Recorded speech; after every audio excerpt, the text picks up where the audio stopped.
Y'all know why the U.S. government is so adamantly against vaping and shit, and e-cigarettes and all in weed and shit? Because the American government has been founded on tobaccoism. The tobacco industry has been carrying America ever since 1776. Going way before 1776, niggas was out here doing shit with tobacco and all these harmful drugs and shit. People was smoking tobacco and acting like it was nothing. And now, like very recently throughout history, like say like 1900s, maybe like or late 1900s, going into like 70s, 80s, 90s, people want to say smoking is bad. You can't say smoking is bad because that's undermining the U.S. government, with U.S. government trying to get people to smoke because smoking makes people rich. That's how this whole thing is. And plus, that's the bottom dollar. You can't undercut or undercross the bottom dollar. That's if the U.S. government want people to smoke, they will make you smoke. They got other ways to make you smoke. Because the tobacco industry is supported by the U.S. government. It is, was, always will be until people do stuff about it to reform the U.S. government. Progressivism, I don't care what you call it, reform and change and progress needs to happen. But it needs to start with people being woke, being socially aware, self-aware, whatever you call it, and figuring out how messed up everything is. And once you figure out how messed up everything is, you turn that messing up and try to fix it. Turn a bad into good and a good into bad.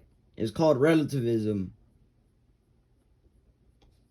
But U.S. government does not support vaping because that's the bottom dollar. They support tobacco.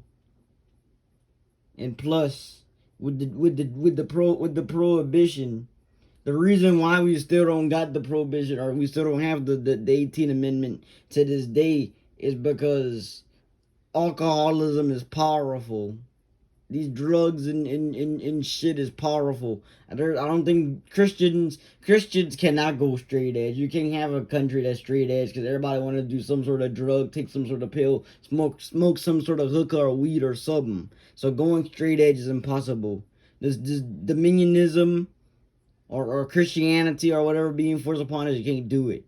So it comes out of state and church not being one thing. Because trust me, if the Catholic Church ruled over the U.S., which I'm probably sure it does, but in its own way, I'm pretty sure, really, if the U.S. was a theocracy, everybody would be out here straight edge.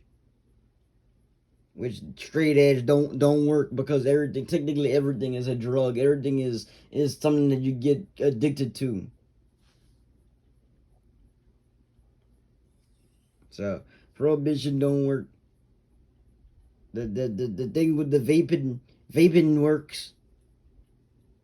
All these new things people come up with is working, but the U.S. government has their hands in way too many foods. And then you got Russia, which I should do a whole nother different video on Russia and alcoholism. But Russia is literally an alcoholic republic. Russia is literally ruled by alcohol. Just like America is ruled by tobacco. Then you got these countries that had the ideology called fruit democracy or banana republicanism, which also goes into capitalism or anarcho-capitalism. So in a short way, all these ideologies based around the FDA or food and drugs is based around capitalism, based around getting you more money. We control if people is eating apples, how many apples they eat, whatever. We control the bread, we control everything, and sell it and put the jam or whatever and put stuff on the apple to make the apple look shiny. We do all this fake stuff so people can eat it. And I know people say, "Oh, part of cooking is presentation," but still, you don't gotta put all types of fake chemicals and shit in the food. Even though I kind of do support chemicals in the food because you put hormone in the food, help people grow and mature. We need some mature people. I'm tired of childish people.